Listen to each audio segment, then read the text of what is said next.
Good afternoon, dear friends. Geoffrey Shanty Woodcock speaking. Hope you're all well. I'm just going to do a piece about revenge. Now, the picture of the book that you can see is Taxi for Spirit, Diary of a Soul Retriever, which is my first book and has been published. It's on Amazon, Waterstones, and you can get the books through me and other various places. The soul retrieval that I'm going to share with you that I've actually written is about revenge, but it will be going in Taxi for Spirit 2. But I felt the information that has come through to me is going to help a lot of people to allow it to soak in now rather than wait for the book to come out in a few months' time. So I'm going to read this piece. It's an excerpt and it is definitely going to go into book 2. Without waiting any longer, I shall begin. So the title of this soul retrieval is obviously The Revenge Soul Retrieval. It begins in the 1400s and ended on the 2nd of November 2021. As I start to write, I have only the barest bones of information at hand. I have been asked by my soul retrieval teammates to trust them more, so here goes.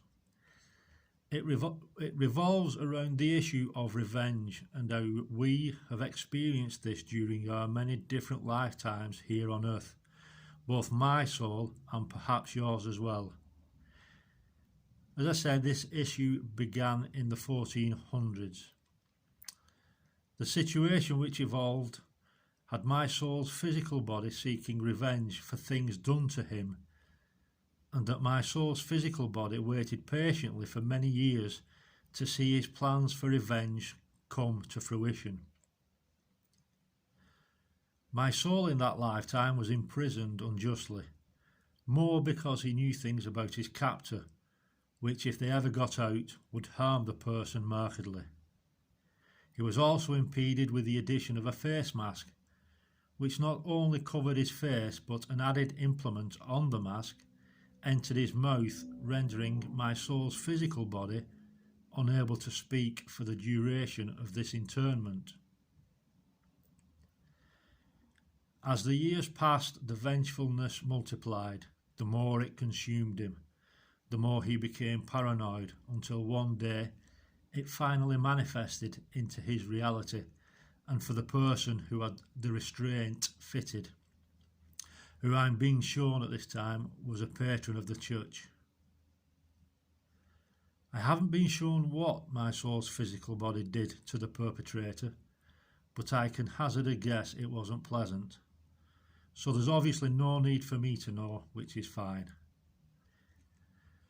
Over the years, this ate away at my soul's physical body like a cancer, until the day came that he fortuitously escaped and was finally able to put his plan of revenge into action. Now one would think that my soul's physical body would have been overjoyed at the successful culmination to an almost lifetime's vendetta against one man. Well, you would be wrong, so wrong as I too have come to understand. All the while awaiting his opportunity, my soul's physical body kept going over and over the feelings of deep satisfaction that he would experience when achieving his goal, building his excitement up no end. This was not to be the case, as you will see. Now this lifetime, the cycle which was to be ended and the soul retrieval itself was brought to me in stages.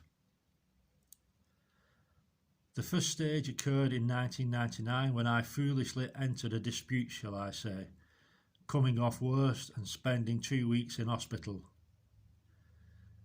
This situation, while at the time was unpleasant to say the least for my family as well as myself, many blessings have since come from it, and these positives are what I focus on now. The second stage occurred a few years ago when visiting Lancaster Castle with a few friends, taking in the tour and connecting to that part of my soul which was trapped there. I wasn't aware of this connection until a few days ago. There was a room with different types of masks from a period in history which includes the one I'm writing about now. However, when seeing the masks, my reaction was an alarming one, to say the least. Seeing them brought the memory back, and sharpish too. No wonder I have had a slight fear about masks covering my face. The next stage came when I was guided to watch two films called Now You See Me and Now You See Me Too. Both films based around magic, but held within it was a complex and well thought out plot to seek revenge. In the first film, a police officer seeking revenge for the death of his father succeeded in the final scene, seeing the man he had targeted and set up for over 30 years finally behind bars as part of his intricate plan. In film 2, the officer, having successfully gained his revenge in film 1, had to then seek the help of the man who he had imprisoned to help him locate 4 magicians who were in danger and who had been brought together under the officer's tutelage to set up an unscrupulous businessman and his son. He was an officer but was also a member of a secret magical group called the Eye, who selected targets to bring them to justice. Now, as I watched the scene on the plane, the man imprisoned by the officer could see in the officer's eyes that the revenge he sought was nothing like he had expected, which the officer denied fervently. This scene, more than any other, brought up this memory of my soul's past life and how that played out, very similar to the film in some respects. I've just had a break and made a cuppa, and while doing so I felt the need to ask my guides a question. Am I doing the soul retrieval as I write? I received a yes. I also asked, is the trapped soul from this lifetime the cause for my unpleasant experiences over the weekend?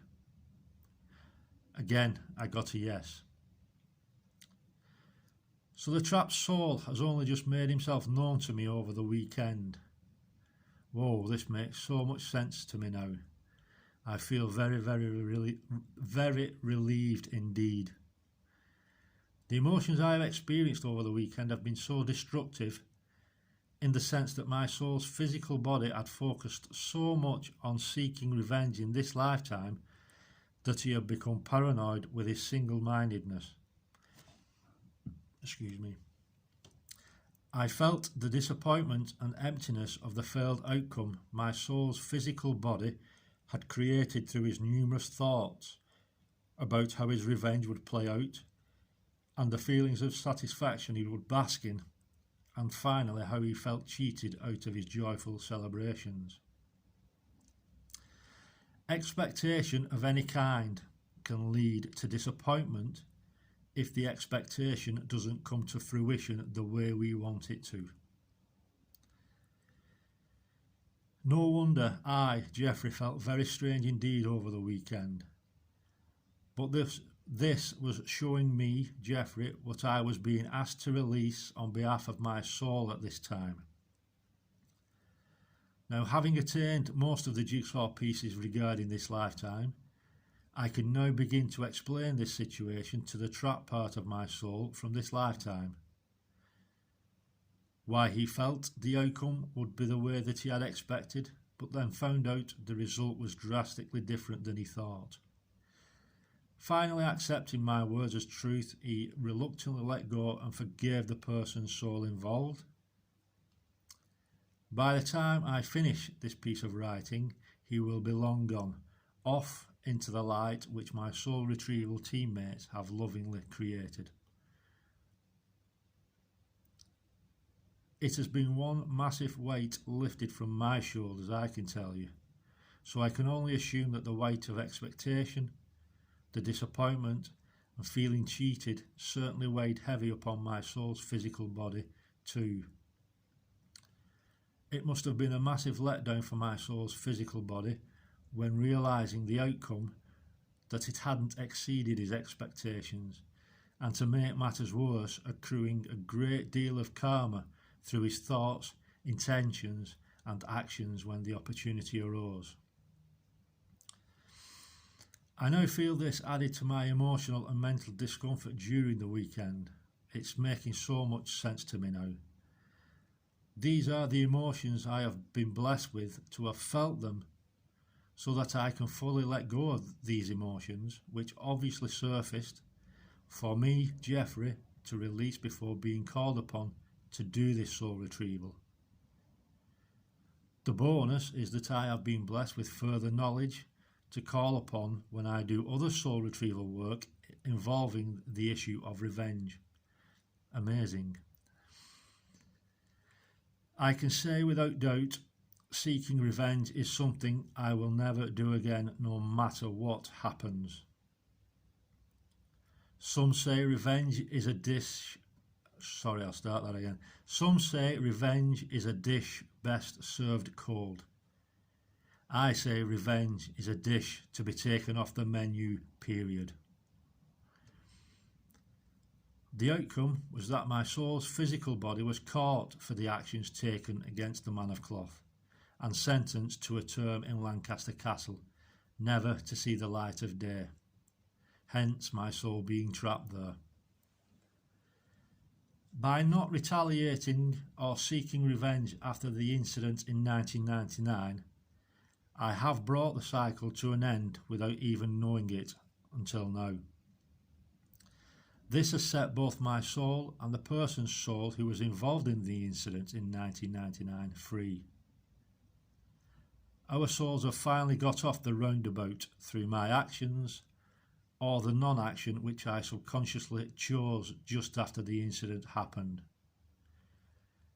I also asked his soul to forgive my actions too, because both souls involved have experienced both roles as the protagonist and victim many times. Some may feel I've been a coward or that I have let the person off the hook, or anything else that you may think of.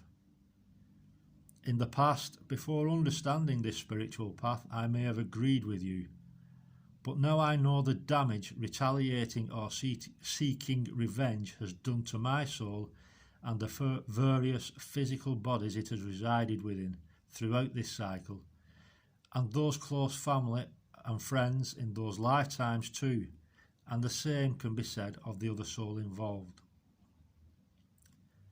Somewhere along the journey, one soul must take the lead, be the bigger person if you like, to set in motion the ending of any cycle that you or I have been entangled within. My soul and the other person's soul have created an avalanche of karma for ourselves as we experience physical pain, trauma, which I am still releasing from the broken cheekbone sustained in the 1999 incident. The mental and emotional turmoil both have experienced too. So by not seeking revenge, I have set my soul free and the other person's too, for which I am so glad to be able to do through my spiritual understanding. Had we stayed on the roundabout, more pain, trauma, etc. would be experienced on both sides, but at what cost? Yes, the experience in this lifetime, me ending up in hospital, caused me great trauma. Mum and Dad suffered greatly too, but having refused to seek revenge, we have ended this cycle once and for all. To know that no one else will suffer from this part of my soul's journey, and this experience is worth so much more than seeking revenge. I will say it again, we are all connected. We are all one. What I and my soul have caused others during a myriad of lifetimes experiences, I did unto myself. I now choose peace, love and forgiveness, Choosing this path takes strength and not a weakness as some may see it. It is the only way to move forward in life. So that basically is the soul retrieval that I've written about. It, one or two pages or pieces may be changed, but on a whole, that is the whole piece about revenge. Now, with what I understand and what I've come to learn, I will, as I've said in the book, I will never, ever, ever seek revenge, regardless of what happens. And I truly mean that. Now, as you listen to this, you may not understand that, but it'll take you time to understand that. So be gentle with yourselves. If you have sought revenge in this lifetime, just trust it's part of your journey. But by me sharing this, hopefully it can help you change the way you have an outlook in the future and save creating yourself a lot of karma and yourself and your friends and family a lot of pain. So I hope this helps, my dear friends. I shall bid you farewell and wish you Godspeed and send you such amounts of Shanti love and blessings. God bless you all. Take care. Bye for now.